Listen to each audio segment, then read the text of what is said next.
বাড়াটাই স্বাভাবিক না, বাড়াটা অস্বাভাবিক। 13 লাখের বাপ মায়ের ঠিক নেই পশ্চিমবঙ্গে ভোটারদের। 15 বছরে বাপ হয়ে গেছে। মায়ের বয়স কত ছিল তাহলে? 12 না। তখন আমার মনে পড়লো হাসখালির মেয়েটা 14 ছিল, সেও প্রেগনেন্ট হয়ে থাকতে পারে, মুখ্যমন্ত্রী বলেছে। তার মানে এটাই মুখ্যমন্ত্রীর চোখে স্বাভাবিক, প্রেগনেন্ট হওয়ার, মা হওয়ার। 40 বছরে দাদু, 80 বছরে 6 জেনারেশন দেখা হয়ে গেল। নিজেই করেছে, ওর কোনো জাত আছে নাকি? ও তো বলে অনেক কথা, ওয়াকআপ হতে দেব না, প্রাণ থাকতে ওয়াকআপ আমার রাজ্যে হবে না। প্রাণও আছে, ওয়াকআপও আছে। বললো আমার প্রাণ থাকতে কারো চাকরি যেতে দেব না, চাকরিও গেল, প্রাণও আছে। ঠিক সেরকম ভাবে এসআইআর করতে দেব না, দেব না, দেব না, লড়বো লড়বো। এখন চুল ছিঁড়বো ছিঁড়বো ছিঁড়বো ছাড়া কিচ্ছু না। দাদা, ভিশন প্লাস নিউজ আপনাকে স্বাগত। যা দেখতে পাচ্ছি যে বিজেপি বলেছিল যে 1 কোটি পার হবে রাজ্যে, সেখানে 54 লক্ষ অলরেডি হয়ে গেছে ফার্স্ট দফায়। এই নিয়ে অনেক কটাক্ষ শোনা যাচ্ছে, এরপরও আরও বাড়তে পারে, এই সম্বন্ধে কি বলবে? না, বাড়াটা অস্বাভাবিক, বাড়াটাই স্বাভাবিক না, বাড়াটা অস্বাভাবিক। 13 লাখের বাপ মায়ের ঠিক নেই পশ্চিমবঙ্গে ভোটারদের। 15 বছরে বাপ হয়ে গেছে। মায়ের বয়স কত ছিল তাহলে? 12 না। তখন আমার মনে পড়লো হাসখালির মেয়েটা 14 ছিল, সেও প্রেগনেন্ট হয়ে থাকতে পারে, মুখ্যমন্ত্রী বলেছে। তার মানে এটাই মুখ্যমন্ত্রীর চোখে স্বাভাবিক, প্রেগনেন্ট হওয়ার, মা হওয়ার। 40 বছরে দাদু, 80 বছরে 6 জেনারেশন দেখা হয়ে গেল।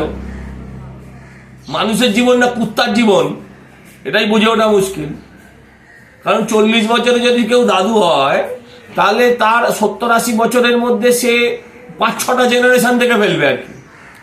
তুমি দেখেছো বাবা তোমার দাদুর বাবাকে? দেখোনি না? হ্যাঁ, ম্যাজিক। পিসি সরকার নয়, পিসির সরকার এখানে চলছে রে ভাই। এখানে অনেক কিছু ম্যাজিক হবে। ভবানীপুরে দেখা যাচ্ছে 44,000 মানুষের নাম বাদ পড়ে। ভবানীপুরে 44,000 কম, চৌরঙ্গিতে দাঁড়িয়ে আছো 74,000। 50% চলে যাবে যা দেখা যাচ্ছে। যা দেখা যাচ্ছে তাতে মনে হচ্ছে 50% বাদ হয়ে যাবে।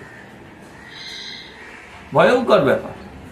ফিরে থাকি, কারণ এরপর প্রায় 1.5 কোটি মানুষের ওপর হিয়ারিং হবে, সেখানে তো বাদ যাবে।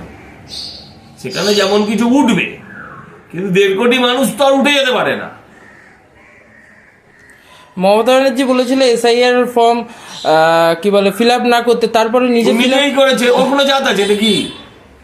ও তো বলে অনেক কথা, ওয়াকআপ হতে দেব না, প্রাণ থাকতে ওয়াকআপ আমার রাজ্যে হবে না। প্রাণও আছে, ওয়াকআপও আছে। বললো আমার প্রাণ থাকতে কারো চাকরি যেতে দেব না, চাকরিও গেল, প্রাণও আছে। ঠিক সেরকম ভাবে এসআইআর করতে দেব না, দেব না, দেব না, লড়বো লড়বো। এখন চুল ছিঁড়বো ছিঁড়বো ছিঁড়বো ছাড়া কিচ্ছু না। বললো আমার প্রাণ থাকতে এসআইআর হতে দেব না। তারপরে একদিন এসআইআর এর ফর্ম দেখাচ্ছে, তখন সাংবাদিকরা যখন বলেছে আপনি তো বললেন এসআইআর হতে দেব না, তখন বললো লাস্ট দিন ফিল আপ করবো। নিজেই তো বলেছিল আমি এতবারের সাংসদ, আমাকে প্রমাণ দিতে হবে।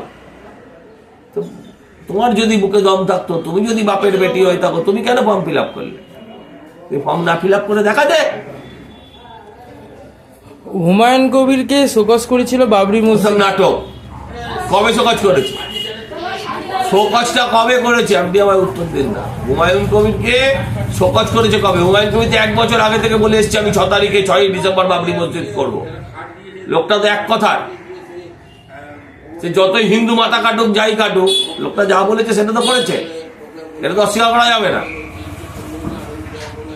তারপরে সেদিন শিলান্যাসের সময় বাবরি মসজিদে অনেক পুলিশ ওখানে ডিপ্লয় করা হয়েছিল। মমতা ব্যানার্জিও সারাদিন বাড়িতে বসছিলেন, বাইরে মুখ দেখাননি। নামাজ পড়ছিলেন কিনা, বাবরি মসজিদের জন্য দোয়া চাইছিলেন কিনা সেটাও জানার আছে। সারাদিন রাস্তায় বেরোয়নি। সেদিন সম্প্রীতি মিছিল, অমুক তমুক কত কি ছিল, একটা কোথাও যায়নি। ভাইপো তো আগেই পগার পার,